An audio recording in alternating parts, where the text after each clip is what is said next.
Well, in Canada, it is estimated approximately 11,000 people are living with primary biliary cholangitis, PBC, and it's the number one reason for liver transplant among women in this country. Now, our next guests are here to help spread awareness about this rare, incurable liver disease that strikes in the prime of life. Gail Wright is the president of the PBC Society, and Linda Villanova is from Uxbridge, Ontario, and has PBC. Thank you both for joining us today. Thank you. Now, Gail, let's start with this because both Christine and I had honestly never heard. What exactly is PBC, primary biliary cholangitis? So PBC is a rare autoimmune chronic liver disease characterized by the destruction of your bile ducts. Left untreated, it will lead to scarring, which is called cirrhosis, and the eventual need for a liver transplantation.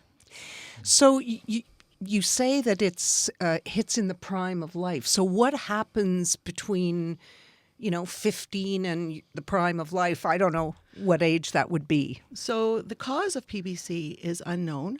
It's a genetic predisposition that people have, and it's triggered by an environmental event that could be different for everyone, not specific.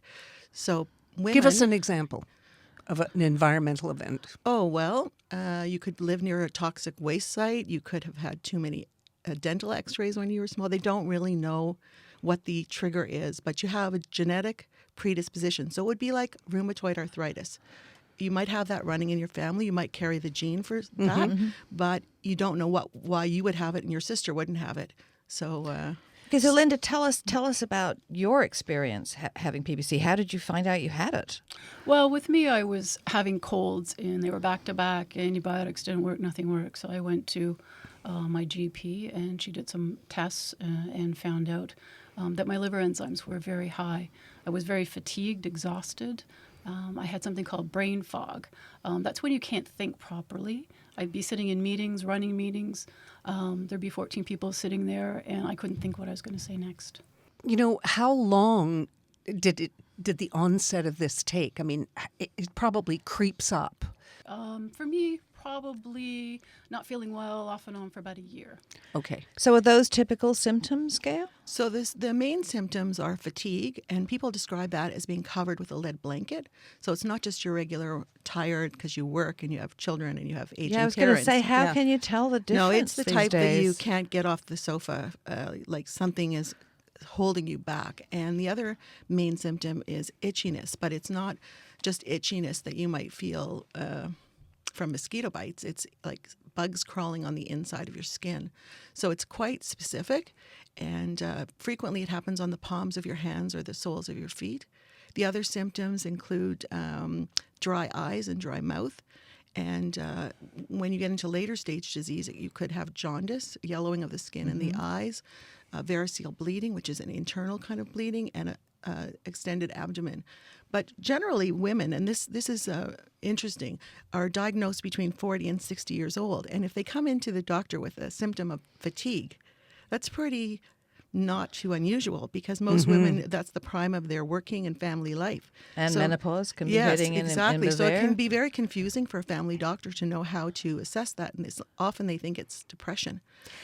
Yeah, but it's not particularly difficult to diagnose if you're looking for it? Super easy if you know what you're looking for. It's on a regular blood test. It's on a routine blood panel. It doesn't cost any more. You just tick off another box, which is liver enzymes, which is what Linda was lucky enough to have.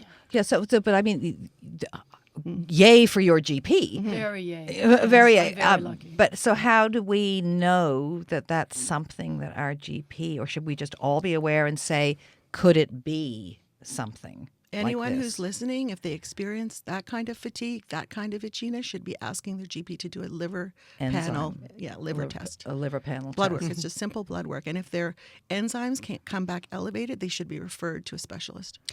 And so what is the treatment?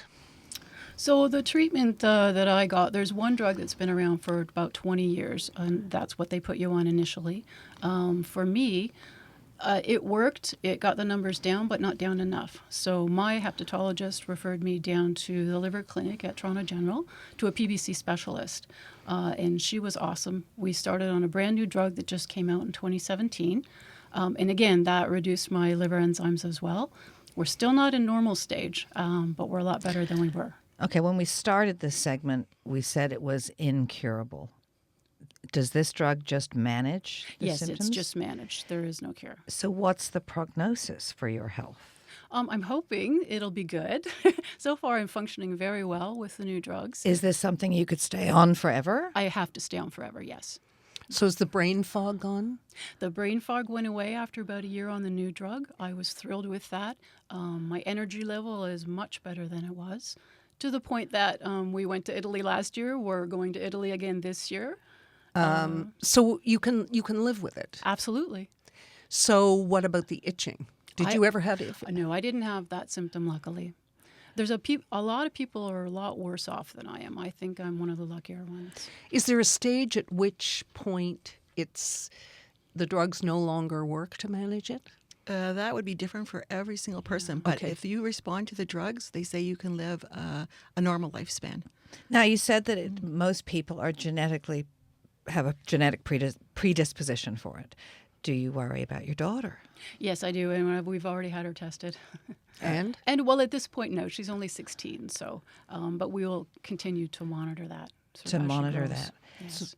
Yeah, so her doctor would be running those tests for She will every do that. physical. Right. Every so many years. I Yeah. don't think they need to watch it that close because she's quite young. So you said that there was an environmental trigger, that they don't know the exact cause of the disease, but do they know why it affects women more than men? Sorry, they don't. There's very little understanding. It would be just like the whole group of autoimmune diseases. They say it's like a Swiss cheese of diagnosis. You know, everything has to line up in certain holes for you to get that diagnosis because a lot of things are going wrong. So people with PBC also are at risk for other autoimmune diseases. So rheumatoid arthritis, psoriasis, celiac disease, they're all in a family of autoimmune disorders that affect these people. So what does the PBC Society do? Well, thank you for asking. and by the way, we're a volunteer group, and I also have PBC. So do you? we're a totally volunteer run. We're cross country. We have a Facebook page and a Twitter account and a great website, and we provide education and support for patients. We do advocacy work with the government to make sure new treatments are in the works and getting approved quickly so that patients who don't respond to drug A and drug B and et cetera get all the options that they need to Is keep. this new drug, the one Yes. that Linda's on, is that something that came through the Yes. group's advocacy? Yes, absolutely. So the government always wants to know when a new treatment is in the works, what the need is, what the unmet need is for patients before this new drug. For instance, when I got diagnosed 7 years ago, the doctor told me there's one drug for this. Here it is. Good luck, because if it doesn't work, you have no other options. And I was gobsmacked. Yeah, that's Like if you have cancer, depressing. that's depressing, but there's a lot of options and you can go all over the world. So, we advocate to get new treatments to meet the unmet needs of patients so that they can prolong their life. Is it on the increase? Or I is it think just the that awareness the awareness is creating on the more diagnoses? Yeah. Hard to know Yeah. if it's on the increase or the awareness because people live with this asymptomatically as well. What were So your symptoms? I had no symptoms. You So were my asymptomatic. GP gets even a bigger prize because she just was doing regular blood work and found it. I love that both of these GPs are women, by the way. They are. Yeah. Yeah. Anyway, so that I was very lucky, and I had no damage, and I did respond to the drug, luckily, and that's why I'm healthy enough that I can volunteer. Because, as Linda said, there's a lot more people who are much worse off than we are, waiting for transplants and not responding to treatment and having the full But symptoms. a liver transplant, I know because I lost a third of my liver through an attack. Your liver regrows. That's why people with Yes. cirrhosis can live so well.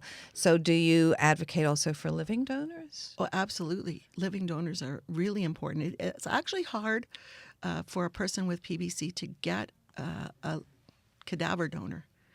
They don't get sick enough, fast enough, and then they're right on the edge. And they could miss the opportunity, that window. So living donors are actually not done in that many hospitals. I think 2 in Ontario only. All right. Well, for more information about PBC, you can visit the Canadian PBC Society online. It is pbc-ca.ca. pbc-society.ca. pbc-society.ca. Thank you both for joining us today. Thank you. What she said.